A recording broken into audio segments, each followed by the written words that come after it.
सभी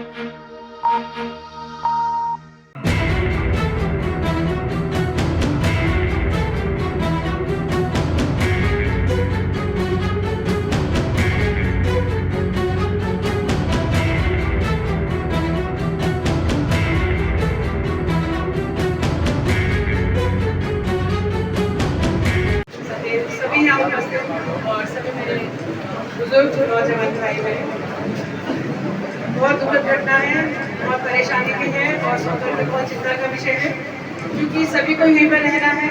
ऐसा नहीं है कि कोई एक समाज अलग हो जाएगा, सबको यहीं रहना है। लेकिन कुछ लोगों की मुझे इसमें साजिश का गर्व है कि जो नहीं चाहते कि हमारे माहौल में, हमारे क्षेत्र में शांति रहे। तो मैं भी ये चाहती हूँ कि इसमें बिल्कुल न्यायोचित कार्रवाई होनी चाहिए, न्याय मिलना चाहिए। और आपसी समझौते के मैं पक्ष में रहती हूँ हमेशा, आप लोग जानते ही हैं।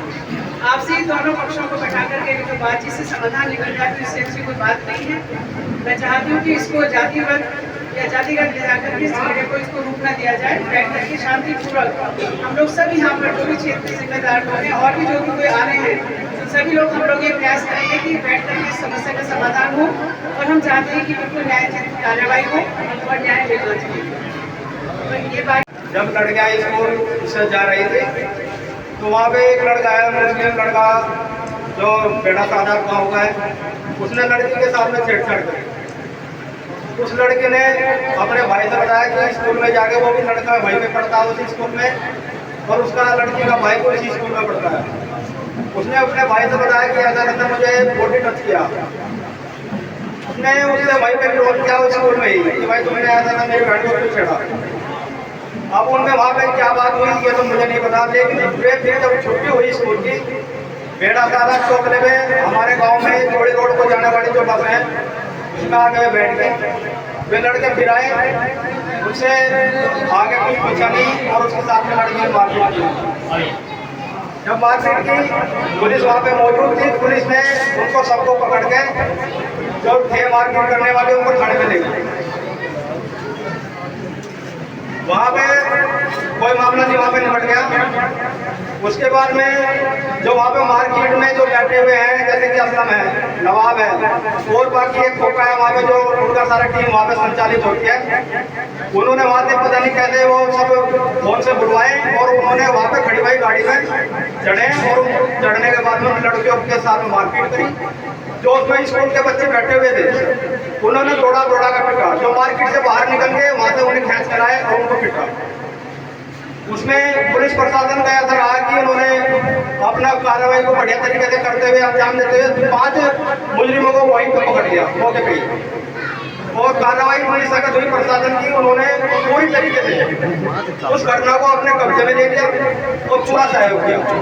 लेकिन अगले ही दिन कुछ जो दूसरे गांव के, और मैं खुल के ही बता देता हूँ,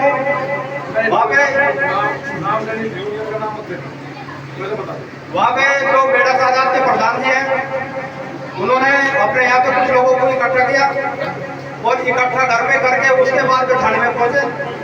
थाने में जाकर उन्होंने धरना दिया। लेकिन ये अच्छी बात नहीं, प्रशासन अलर्ट था, प्रशासन ने उनको वहाँ से भगा दिया और वो पूरी टीम प्रशासन की जिन्हें पूरा सपोर्ट कर रही है। प्रशासन की तरफ से मैं बिल्कुल संतुष्ट हूँ और पूरा क्षेत्र वहाँ पे संतुष्ट है, उसमें कोई दिक्कत नहीं है।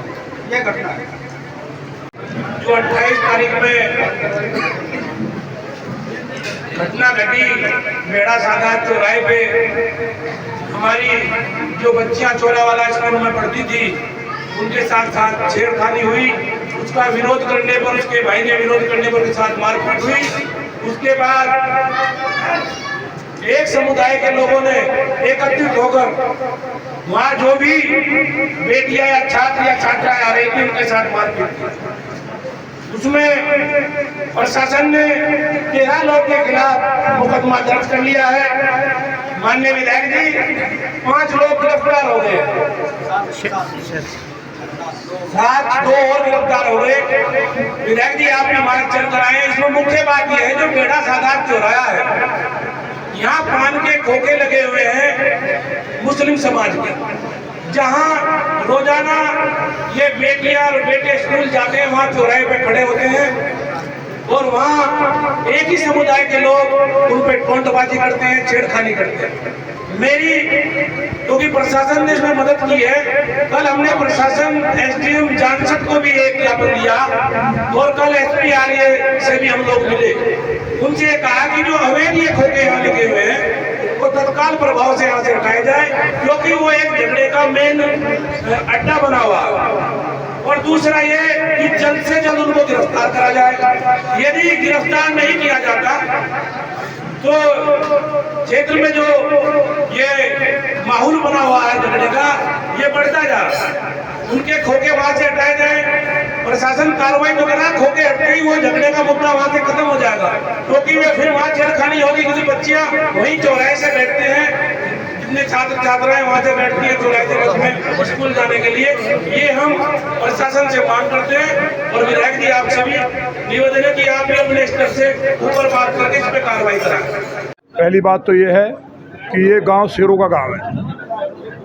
जिस तरह से एक हमारी बेटी के साथ जो बदतमीजी की गई, लगातार की गई, और भी बहुत बेटियों के साथ की गई होगी, उसका भाई अगर ये कहने गया भैया ऐसा क्यों कर रहे हैं, तो उसको भी और जो और लोग गए सबको पीटा गया।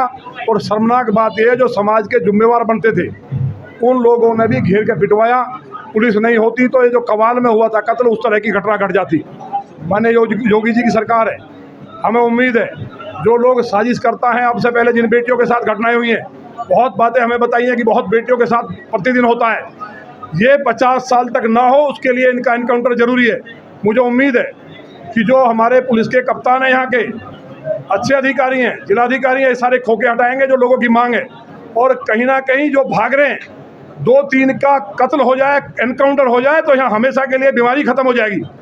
बिना दहशत के शासन नहीं चल सकता। उनकी मानवनोबल हो रही है, जो उनके सपोर्ट में आ रहे हैं उनके भी बेटियां हैं। हमने कहा किसी धर्म समाज की बेटी हो, गांव की बेटी सबकी बेटी होती है, इलाके की बेटी सबकी बेटी है, लेकिन अगर ये किया गया है तो उनके निश्चित तौर पर एनकाउंटर हो, उनके घर पे बुलडोजर चले और जो लोगों की मांग है वहाँ के खोखे हटें और हमेशा के लिए हमारी बेटियां रात के 12 बजे भी जा सकें। ये माने योगी जी की सरकार है मेरी विधानसभा में, इससे ज़्यादा रोहिंग्या, बांग्लादेशी और राक्षस रहते थे। ये आज किसी की औकात नहीं है एक बेटी को छू दे। एक घटना हुई, उसी घटना पे हमने इलाज करने का काम किया। मुझे उम्मीद है कि यहाँ के कप्तान बहादुर हैं, माने योगी जी की सरकार की मंशा के अनुसार निश्चित तौर पे एनकाउंटर करेंगे, जिससे कि हमें दोबारा यहाँ ना आना पड़े। एक किसान संगठन के लोगों ने यहाँ धरना प्रदर्शन भी किया है। वो कोई किसान संगठन नहीं है। देखिए, उनका तो टोल टैक्स बंद कर दो आप, कि टोल पे हरी टोपी वालों का टोल लिया जाएगा, सारे कल ही छोड़ देंगे। शर्मनाक बात नहीं है? एक बेटी के साथ हो गया, पुलिस कार्रवाई कर रही है, उसमें धरना करेंगे? पुलिस को उनको अरेस्ट कर लेना चाहिए। तब तक कौन सा संगठन हमें नहीं पता है, लेकिन जो ये फर्जी बने घूम रहे 50 संगठन, बाबा टिकैत एक किसान यूनियन के नेता थे। हमेशा अगर किसी बेटी के साथ हुआ तो उस सबके साथ खड़े हो जाते थे। बेटी किसी की हो, हिंदू मुसलमान की, सबकी बेटी एक जैसी है। और ख़ास तौर से मेरे समाज के लोग, गुर्जर समाज के लोग बेटियों के लिए आज नहीं है, हजारों साल से लड़ते आए हैं, और जिन्होंने बेटियों से दरिंदगी की है उनको ठीक करने का काम किया। मुझे उम्मीद है कि वो यूनियन के लोगों को बुद्धि आएगी, और अगर उनमें कोई दरिंदे भर्ती हैं, विकसित मानसिकता के भर्ती हैं, या उनमें वो बांग्लादेशी रोहिंग्याओं की भर्ती है, निश्चित तौर पर उनमें भर्ती होगी, तो वो उनको दबाव दे रहे होंगे, उकसा रहे होंगे। अगर कोई भी सनातन धर्म को मानने वाला है तो इस बात का समर्थन नहीं कर सकता। मैं उनकी निंदा करता हूं, और मुझे उम्मीद है कि अगर उन्होंने ये धरने की बात की है तो पुलिस कार्रवाई करे, उस यूनियन के लोगों को गिरफ्तार करे और उनको भी साथ में जेल डालने का काम करे, क्योंकि वो भी 120B के मुजरिम बनते हैं साक्षात। विधायक जी, जिन बाबा टिकैत की आप बात कर रहे हैं, उनके सुपुत्र पे आप लगातार प्रहार करते नजर आते हैं। नहीं नहीं, हम कभी नहीं, हम किसी पे प्रहार नहीं करते। हम इस देश के लिए लड़ते हैं। बाबा साहब के जो बाबा टिकैत थे, उनके साथ गए, जब उनकी मौत हुई तब भी हम गए, और उन जैसा दूसरा नहीं हो सकता। उन्होंने पूरे भारत के किसानों को एक आवाज़ दी थी। इस देश में सरदार पटेल के बाद राजेश पायलट जी, विजय सिंह पथिक जी और बाबा टिकैत, और उसके बाद अगर राजनाथ सिंह जी ने किसानों के लिए जो काम किया रहते हुए, और आज मोदी जी ने किसानों को किसी ने एक फूटी चवन्नी नहीं दी। माने मोदी जी ने किसानों को उनके खाते में पैसे डालने से लेकर के, सोशल हेल्थ कार्ड से लेकर के क्रेडिट कार्ड, जितनी योजनाएं हैं, पेमेंट तक माने मोदी जी ने दिया है। इसे किसान नेता केवल ये हैं। बाकी अगर 370 का विरोध करते हो कोई, हम लोग बांग्लादेश बना देंगे, तिरंगा उतार लेंगे, ये बात कोई भी सभ्य आदमी, कोई समाज का आदमी, कहीं का भी आदमी, घर के बच्चे, परिवार के लोग भी, बलात्कार पर डॉक्टर के लिए बयान दे दिया। तो मेरा ये कहना आपके माध्यम से हाथ जोड़ के कि भगवान उन्हें सद्बुद्धि दे, और जो उनसे जुड़े हुए लोग हैं वो भी घर में बैठ के सोचें कि अगर उनकी बेटियों के साथ होता तो उनके ऊपर क्या बीतती। इस तरह हवा में बात नहीं करनी चाहिए। जिम्मेवारी से बात करनी चाहिए। कोई भी यूनियन है, कोई यूनियन है, मैं तो पता नहीं कितनी यूनियन है, 20 यूनियन सुन लिया है मुजफ्फरनगर में।